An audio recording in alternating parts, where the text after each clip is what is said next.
Hello and thanks for joining us on another edition of McAllen News Update. I'm Crystal Garcia. And I'm Roy Cantu. The McAllen Police Department released the McAllen Crime Report 2023 earlier this month.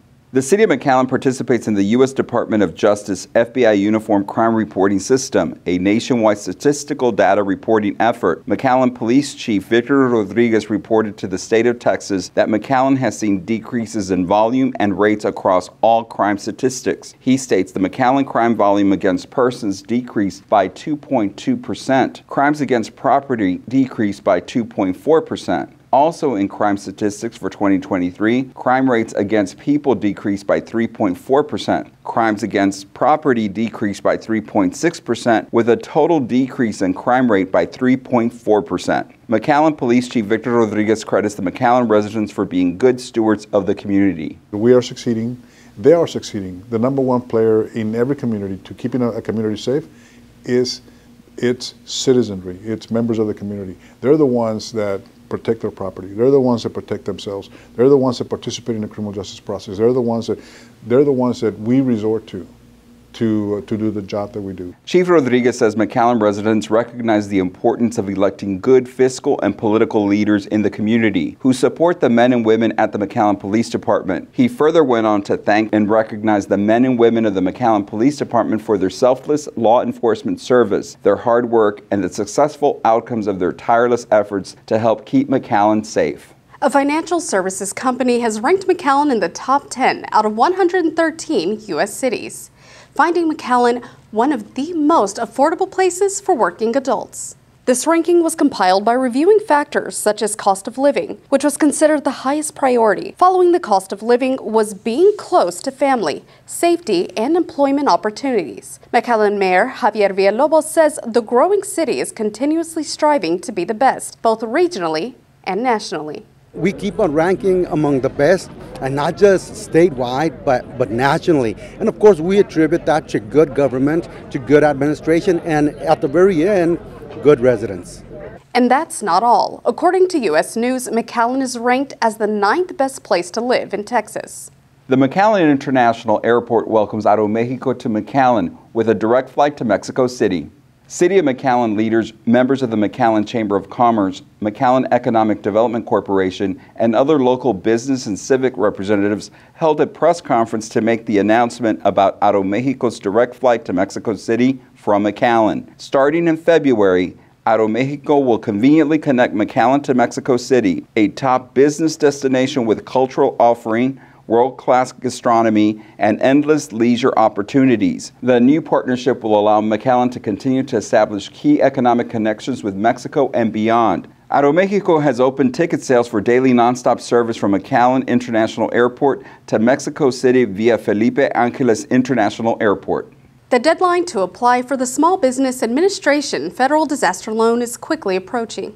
Small businesses affected by 2023's spring storm that took place on April 28th can apply for the Economic Injury Disaster Loan of up to $2 million. Now, this includes small non-farm businesses, small agricultural cooperatives, small businesses involved in aquaculture, and most private nonprofits. For those looking to apply, visit sba.gov/disaster or call their customer service center at 800-659-2955.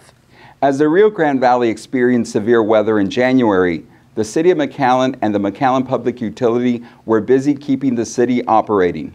According to the City of McAllen Emergency Operations Center, management and staff were monitoring National Weather Service reports and forecasts and coordinating with county, state, and federal officials about the potential impacts. The City of McAllen kept the 311 call center open late to provide city services to residents in need, and also opened up warming shelters throughout the days at the McAllen Library branches. Las Palmas Community Center served as an overnight shelter along with the Salvation Army. Both were open and ready to assist anyone needing relief from the cold. The McAllen Fire Department made a few interesting rescues that not only saved lives, but also stole hearts. McAllen firefighters assisted Edinburgh Fire Department in rescuing a dog that was trapped in an irrigation pit. Firefighters were able to save the pup from its 15-foot fall and return him to his owner. Firefighters also saved this orange and black cat while responding to a fire at an apartment complex. The City of McAllen and the McAllen Fire Department made a generous donation to Dr. Gonzalez Nuevo León, Mexico, by giving them their very first fire truck. Here's that story. The McAllen Fire Department showed off the donated red and white surplus pumper fire truck to Mexican city officials and firefighters. McAllen fire officials demonstrated the truck's flashing lights, horn, and even fire hose functions to use in the event a fire occurs. What you see here behind me, it's a fire truck, a pumper, as we call it, that has been serving the city of McAllen for a couple of decades now. But it's a good functioning truck. The soon-to-be new driver of the truck was able to get hands-on with the new equipment that'll soon be used to fight fires and possibly save lives in the rural city of Dr. Gonzalez, which is a suburb of McAllen's sister city of Monterrey. We're going to be very happy and very proud to use this fire truck in our city. The mayor of Dr. Gonzalez, Mayra Montemayor, says this will be the first fire truck belonging to the sister city, a free gift to bring big change. Vamos a utilizarlo obviamente para las emergencias. We're going to use this obviously for emergencies. We have a small industrial park in our city and they usually have emergencies. So now we're going to use this apparatus and also when we have grass fires. Something the Dr. Gonzalez Mayor Montemayor says happens easily in the agricultural and high temperature climate. Mexico and the U.S., we may be divided by a river, but we are always united by our culture. We're united by history. We're united by many different things, and both our communities are interdependent. Whether if it is tourism, whether if it is commerce, whether if it is our own families living across the border. Now, Rio Grande Valley residents with family in Nuevo León can rest a little easier knowing the partnership with the city of McAllen and Mexico is creating a safer environment for places that may not have as many resources. We do understand that resources are harder to obtain, especially the further south that you go, or lending that hand and giving that opportunity to pass over equipment that is fully functioning. It's a good opportunity. A good opportunity that'll help veteran firefighters like Alan Arias to do their job to the best of their ability. La fraternidad es muy importante. The brotherhood helps because we can share with other cities. Even though we live on a rural area, we can also help the city of McAllen. A red badge and a mutual understanding, even across borders. Quiero expresarles I really want to thank everyone, not just for me, but the whole Dr. Gonzalez. From the city of McAllen, Priscilla Garcia.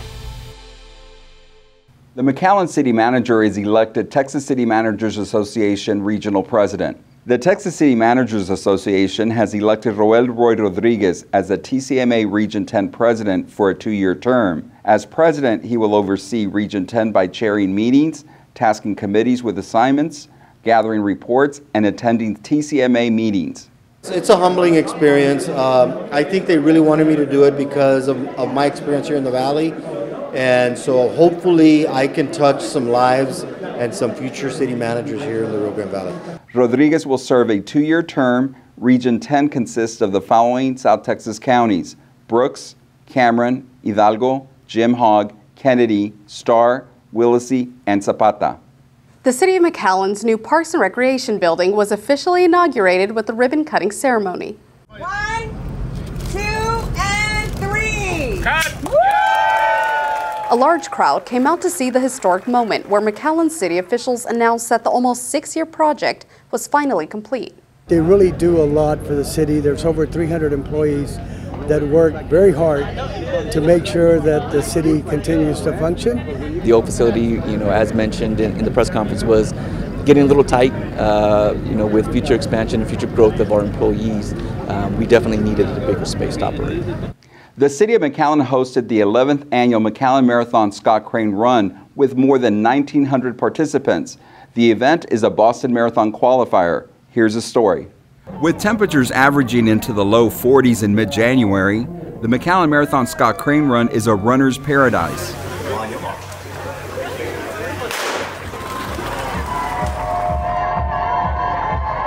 Christian Martinez from Mission won the McAllen Marathon Scott Crane Run with a personal best time of 2 hours, 48 minutes, and 24 seconds. It's a fast, flat course, so it's good for PRs.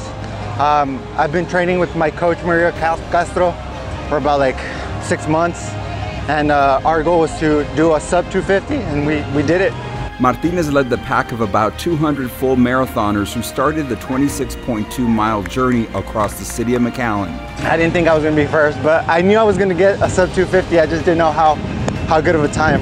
1,900 runners participated in the full marathon, half marathon, and the relay marathon. The McAllen Marathon Committee made improvements to the course. Martinez says the improvements really helped him reach his goal to qualify for the Boston Marathon. I like the new route, which is 2 loops. It helps you gauge where you're at, especially at the halfway point. And yeah, the weather was perfect. For 11 years, Steve Lee has called McAllen home, but it took running the half marathon to see parts of McAllen for the first time. We kind of got a taste of the city of McAllen. We got to see some of the neighborhoods. I thought it was nice that, people in the community were able to come out and cheer us on. We saw some of the old McAllen as well as some of the new and a little bit of the downtown, and it was a nice representation of the city, I thought. Organizers also added more to entertain the crowds and runners. There's now a VIP area for our VIPs, and also anybody running the full marathon is going to be allowed into that area. It's going to be warmer, we'll have food and stuff, and then we'll have the after party there in the Oval Park, which will be a good time. Hundreds of McAllen Independent School District students from kinder to 8th grade are also part of the marathon event as they run the final mile of the Kids Marathon on the same day. The students kicked off the marathon in September and ran their miles throughout the fall at school and at home. City Commissioner Mayor Pro Tem Omar Quintanilla, who ran the half marathon, says the McAllen Marathon was successful because of the sponsors, volunteers, and spectators. This event is put on by a committee of individuals, people from the city that love to run, right, and like this event. I want to thank the sponsors, for contributing to this event. We want to thank the people that helped to put this event on. This takes much help, a lot of community support, our sponsors, and then, community always coming out and supporting this. All these people, active runners. And, the 5K sold out, the 10K almost sold out. We got 200 marathoners running today and all those relay teams. With the 2024 McAllen Marathon in the books, organizers say they have already started planning next year's event and are hoping even more runners join them in mid-January 2025 for a cool and fast McAllen Marathon Scott Crane run. For the City of McAllen, I'm Roy Canthu. It's time to get healthy, McAllen. Residents enjoy 2 free Pilates sessions at McAllen's Archer Park. The 30-minute session included low-impact movements, stretches, and a cool-down. Pilates instructor Mindy Canamela says the fun and simple exercise does a lot to keep people active and healthy. Anything that helps your health is good for the community.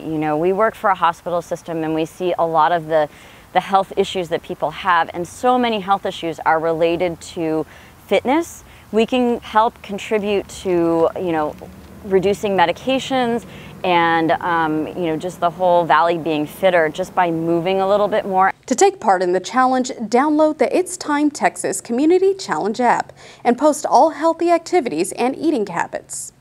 That's going to do it for us here. Thank you so much for watching the McAllen News Update. For the City of McAllen, I'm Roy Canthu. And I'm Crystal Garcia. We'll see you next time, but first, take a quick look at the McAllen's International Car Fest held at the McAllen Convention Center.